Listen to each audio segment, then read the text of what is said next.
واقف ہیں. قل هو اللہ احد اللہ الصمد لم یلد ولم یولد ولم یکن لہ کفوا احد.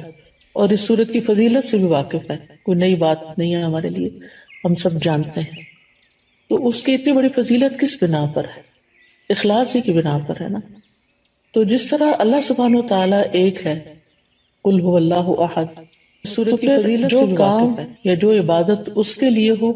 وہ بھی بس صرف اس ایک اکیلے کے لیے ہونی چاہیے، اس کے ساتھ کسی اور کو ملانا نہیں چاہیے، کسی اور کو شریک نہیں کرنا چاہیے. تو اخلاص کا لفظی مطلب ہوتا ہے کسی چیز کو آمیزش سے چھانٹ کے الگ کر دینا، یعنی کسی دوسری چیز کی ملاوٹ سے بالکل الگ کر دینا اس کو. اور لغوی معنی اخلاص کے ہوتے ہیں پاک صاف ہونا اور خالص ہونا، یعنی ہمارا عمل جو ہے جو ہم اللہ کے لیے کرتے ہیں وہ ہر طرح کی آمیزش سے بالکل صاف ستھرا ہو، خالص ہو، پیور ہو. اور امام راغب اصفہانی جو ہیں، آپ لوگوں نے ان کا نام سنا ہوگا، مفردات القرآن کے نام سے قرآن مجید کی ڈکشنری ہے، اور بہت ہی بہترین ڈکشنری ہے. ہر قرآن کے طالب علم کو اس سے واقفیت ہونی چاہیے. تو امام راغب اصفہانی لکھتے ہیں کہ الاخلاص التبری عن کل ما دون اللہ تعالی. اخلاص یہ ہے کہ اللہ کے علاوہ ہر ایک سے دل کو پاک کر لیا جائے، یعنی جب ہم اللہ کے لیے کوئی کام کرتے ہیں تو بس وہ صرف اللہ کے لیے ہو، کسی اور کے لیے نہ ہو. اس کے بارے میں کئی ایک اقوال ہیں، لیکن جیسے عز ابن عبد السلام کا قول ہے، وہ کہتے ہیں کہ اخلاص یہ ہے کہ انسان اطاعت کے کام کو اللہ اکیلے کے لیے خالص کرتے ہوئے انجام دے. کس طرح؟ وہ اس طرح کہ اس عمل کے ذریعے سے لوگوں سے اپنی تعظیم اور توقیر یعنی عزت کا ارادہ نہ کرے، یعنی کوئی اچھا کام کر کے پھر وہ لوگوں سے توقع نہ رکھے کہ اب چونکہ اس نے اچھا کام کر لیا ہے اس لیے سب اس کو عزت دیں. مثال کے طور پر اگر ایک ٹیچر ہے، میں اپنے آپ کو ہی لیتی ہوں کہ مجھے تعلیم دینے کے بعد، پڑھانے کے بعد، سکھانے کے بعد جن کو میں سکھا رہی ہوں ان سے یہ توقع نہیں رکھنی چاہیے کہ اب چونکہ میرا ان پہ احسان ہے لہٰذا یہ اس کا بدلہ کم از کم اس صورت میں تو ضرور دینا کہ یہ مجھے رسپیکٹ دیں، اور اگر وہ رسپیکٹ نہ دیں تو پھر مجھے بہت برا لگے اور میں ڈسہارٹ ہو جاؤں اور پھر میں اپنا کام چھوڑ دوں اور لوگوں سے بدظن ہو جاؤں اور پھر ان کے خلاف ادھر ادھر غیبت چغلی شروع کر دوں اور فرسٹریشن کا شکار ہو جاؤں. تو یہ سارا نتیجہ کس بات کا ہے کہ میرے اصل کام میں اخلاص ہی نہیں تھا. تبھی تو میں اس نتیجے پہ پہنچی، اس ہلاکت کے گڑھے میں، کہ فرسٹریشن کا شکار ہوئی، اور اس فرسٹریشن میں پڑھ کے پھر میں نے جس مقصد اور جس نیت اور جس جذبے اور جس بڑے بڑے ارادے کے ساتھ میں نکلی تھی وہ تو وہیں رہ گیا نا، وہ تو چلا گیا کہیں اور، ختم ہو گیا سب کچھ. پھر وہ کہتے ہیں کہ اور نہ کوئی دینی نفع حاصل کرنے کا مقصد ہو اور نہ کوئی دنیاوی نقصان دور کرنے کا ارادہ ہو، یعنی کچھ بھی اور نہ، ہر چیز ہٹا دی جائے سوائے اس کے کہ اللہ کی رضا سامنے ہو. اسی طرح یہ بھی کہا جاتا ہے کہ اخلاص کا صحیح مفہوم یہ ہے کہ انسان زندگی میں جو بھی عمل کرے اور جس سطح کی اور جس شکل کی بھی عبادت کرے، یعنی عبادت کی مختلف شکلیں ہیں نا، ایک تو نماز روزہ ہے ہی ہماری فارمل عبادت، اور ایک اس کے علاوہ جو ہے وہ جیسے امام ابن تیمیہ نے عبادت کی تعریف کی ہے نا کہ ہر قول اور ہر عمل جو ہے ظاہر ہو یا باطن ہو وہ اللہ کی تعظیم اور محبت کے ساتھ کیا جائے. یعنی جتنے بھی ہمارے ظاہری اعمال ہیں یا باطنی اعمال اگر وہ اللہ کے لیے کیے جا رہے ہیں تو ساری عبادت بن جاتے ہیں، اللہ کے بتائے ہوئے طریقے کے مطابق ہیں، اس کی رضا کے مطابق ہیں.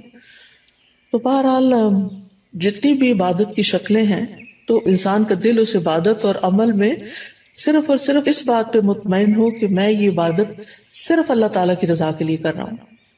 اور اسی طرح انسان اپنے دل کو ہر طرح کے نفسانی، ظاہری، باطنی خواہشات سے پاک کرے اور اپنی ساری حرکات، سکنات اور ہمارے خیالات اور یہ جتنی بھی چیزیں ہیں ان سب میں صرف اللہ سبحانہ وتعالیٰ کی رضا مقصود ہو. یعنی ہم ایک ہاتھ بھی اٹھائیں، ہمارا مسکرانا بھی، ہمارا دیکھنا بھی، ہمارا چلنا پھرنا، یعنی جو ہی ہمارے ذہن میں یہ خیال آئے کہ فلاں مجھے دیکھ کے کہے گا واہ کیا اسمارٹ ہے یا کتنی ایکٹیو ہے یا کتنا، تو فوراً اس طرف سے توجہ ہٹا لی جائے. ایسا شخص لوگوں سے کتنا بے نیاز ہو جاتا ہے نا، لوگوں کی تعریف سے بے نیاز ہو جاتا ہے، لوگوں کی طرف سے پہنچنے والے فائدے کی توقع سے بے نیاز ہو جاتا ہے کہ یہ اس طرح میری قدر کرے گا اور اس طرح مجھے اپریشیٹ کرے گا. یہ ایسا انسان سارے چنگلوں سے ایک طرح سے آزاد ہو جاتا ہے، کیونکہ اس کی نظر صرف اللہ کی رضا پہ لگی ہوئی ہوتی ہے. اللہ سبحانہ وتعالیٰ نے قرآن مجید میں ہمیں حکم بھی دیا ہے سورۃ البینہ میں، وما امروا الا ليعبدوا الله مخلصين له الدين حنفاء ويقيموا الصلاة ويؤتوا الزكاة وذلك دين القیمہ. اور انہیں اس کے سوا حکم نہیں دیا گیا کہ وہ اللہ کی عبادت کرے اس حال میں کہ اس کے لیے دین کو خالص کرنے والے ایک طرف ہونے والے ہوں، اور نماز قائم کریں اور زکوٰۃ دیں، اور یہی درست دین ہے. وذلك دین القیمہ. اسی طرح اللہ سبحانہ وتعالیٰ صرف اس عمل کو قبول کرتے ہیں جو صرف اس کے لیے ہوتا ہے. نبی صلی اللہ علیہ وسلم فرماتے ہیں کہ اللہ تعالیٰ فرماتا ہے میں بہترین شریک ہوں، پس جس نے کسی کو میرے ساتھ شریک کیا تو وہ عمل اسی شریک کے لیے ہے. یعنی کسی اور کو اگر آپ اس میں شامل کر لیں گے تو وہ عمل اس کا ہو جائے گا، اللہ تعالیٰ کے لیے نہیں ہوگا. اے لوگوں اپنے اعمال کو اللہ کے لیے خالص کرو، کیونکہ اللہ عز و جل اسی عمل کو قبول کرتا ہے جو خالص اسی کے لیے کیا جائے. اب سوال یہ پیدا ہوتا ہے کہ پھر اخلاص کے نتائج کیا ہوں گے، فوائد کیا ہوں گے، ثمرات کیا ہوں گے؟ پہلی بات تو یہ ہے کہ انسان کے اعمال قبول ہوں گے. ہم جو تھک رہے ہیں، محنت کر رہے ہیں، دن رات بھاگ دوڑ میں لگے ہوئے ہیں، ہماری زندگی کا ایک ایک لمحہ جو استعمال ہو رہا ہے، یہ سارا میزان میں ہماری حسنات میں شامل ہو جائے گا. یعنی یہ سب سے بڑا فائدہ ہے، یعنی قبولیت ہو جائے گی. کیونکہ حدیث میں آتا ہے کہ اللہ تعالیٰ صرف اس عمل کو قبول فرماتا ہے جو خالص اس کے لیے کیا جائے اور صرف اس کی رضامندی مقصود ہو. یہ سنن النسائی کی روایت ہے ابو امامہ الباہلی رضی اللہ عنہ سے. دوسرا بڑا فائدہ یہ ہوتا ہے اخلاص کا کہ انسان کو اللہ تعالیٰ کی مدد حاصل ہوتی ہے، اللہ سبحانہ تعالیٰ کی مدد حاصل ہوتی ہے، اور انسان کو ایک مضبوطی حاصل ہوتی ہے، اپنے کام میں جماؤ حاصل ہوتا ہے، ثابت قدمی آتی ہے. یعنی انسان پھر اس کام کو چھوڑتا نہیں. جیسے شروع میں نے کہا نا کہ انسان فرسٹریشن کا شکار نہیں ہوتا کہ میرا نہیں خیال مجھے یہ کام کرنا چاہیے کیونکہ کوئی مجھے نتائج نظر نہیں آ رہے، اس کے کوئی فائدہ نظر نہیں آ رہا. یہ جملے کتنے عام ہیں ہمارے روزمرہ کی گفتگو میں، حتیٰ کہ لوگ یہاں تک کہہ دیتے ہیں ابھی تک میں نے اتنا قرآن پڑھا، دین پڑھا، میرے عمل میں کوئی تبدیلی نہیں آئی تو میرا نہیں خیال کہ مجھے یہ کنٹینیو کرنا چاہیے. بعض اسٹوڈینٹس کہتے ہیں ہمیں یہ کورس کنٹینیو نہیں کرنا چاہیے کیونکہ ہم کچھ زیادہ تو فائدہ حاصل نہیں کر رہے. بھائی ایک ایفرٹ تو لگا رہے ہیں، ایک نیک کام میں ایفرٹ لگا رہے ہیں، اس کا فائدہ آپ کو دنیا میں ہی چاہیے اور لوگوں کو دکھانے کے لیے چاہیے کہ آپ بہت اچھے ہو چکے ہیں. اللہ کے ہاں اگر وہ قبول ہو رہا ہے اور جمع ہو رہا ہے تو وہی سب سے بڑا فائدہ ہے کہ آپ کا وقت فضول کاموں کی بجائے ایک اچھے کام میں استعمال ہو رہا ہے. تو اس طرح یہ ہے کہ انسان کے اندر ایک مضبوطی آتی ہے اور وہ نیک کاموں کو چھوڑتا نہیں ہے. اور جیسے پہلے بھی بات ہوئی کہ قبولیت آتی ہے اور اللہ سبحانہ وتعالیٰ انما یتقبل اللہ من المتقین، تو جب قبول ہوتا ہے عمل تو پھر مدد بھی آتی ہے اللہ سبحانہ وتعالیٰ کی. اچھا، تیسرا فائدہ کیا ہے؟ تیسرا فائدہ یہ ہے کہ انسان کا دل جو ہوتا ہے وہ بہت سی بیماریوں سے پاک ہو جاتا ہے، دل کے امراض کا علاج ہو جاتا ہے. یہ بالکل ایسے ہی ہے نا جیسے اگر کسی میلے برتن میں آپ صاف پانی ڈالنا شروع کر دیں تو وہ ڈالتے ڈالتے جو اس کا میل کچیل ساری دھل دلا کے بالکل صاف پانی اس میں جا کے ٹھہر جائے گا. تو اسی طرح جب ہمارے اندر اخلاص آتا ہے، بار بار ہم اللہ سبحانہ تعالیٰ کے لیے اپنی نیت کو خالص کرتے ہیں تو وہ نیک کام جاری رکھتے ہیں، اور جتنا وہ جاری ہوتا ہے تو وہ جاری پانی کی طرح ہوتا ہے جو ہمارے دل کے اندر پھر جتنی بھی میل کچیل ہے اس کو باہر نکال دیتا ہے. تو دل کی بیماریاں، سب سے بڑی بیماری تو نفاق کی ہے، اور نفاق اپوزٹ ہے اخلاص کا. پھر اسی طرح نفاق کی جو علامتیں ہیں اور دیگر جو برائیاں ہیں جیسے حسد ہے، کینہ ہے، بغض ہے، خیانت ہے، یہ ساری چیزیں. پھر اسی طرح یہ ہے کہ حدیث میں آتا ہے 3 چیزیں ایسی ہیں جن کی وجہ سے ایک مسلمان کا دل دھوکہ نہیں کھا سکتا، یعنی حسد یا کینہ نہیں رکھتا. ایک ہے کہ اللہ کے لیے خالص عمل کرنا، دوسرا ہے مسلمانوں کے ائمہ کے ساتھ خیر خواہی کرنا، یعنی اپنے لیڈرز کے ساتھ خیر خواہی کرنا، اور تیسرا مسلمانوں کی جماعت سے جڑ کے رہنا۔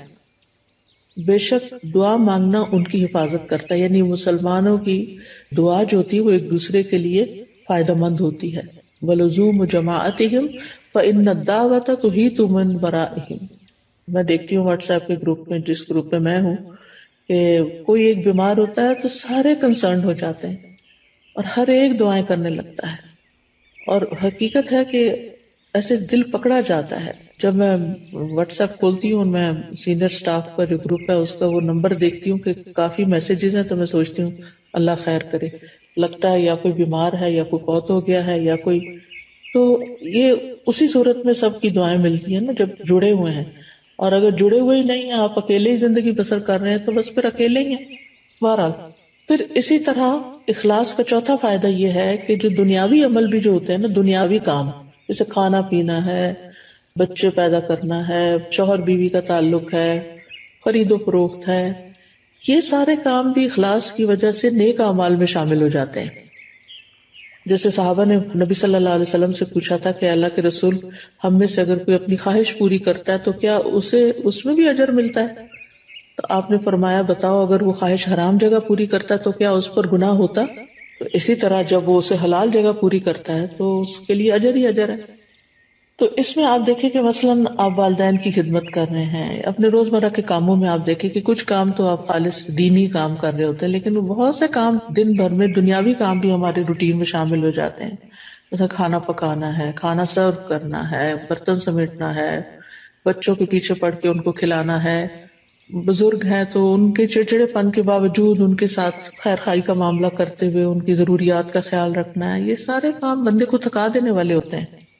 اور اینڈ آف دا ڈے پھر یا آوازیں بلند ہونے لگتی ہیں انسان کی، یا پھر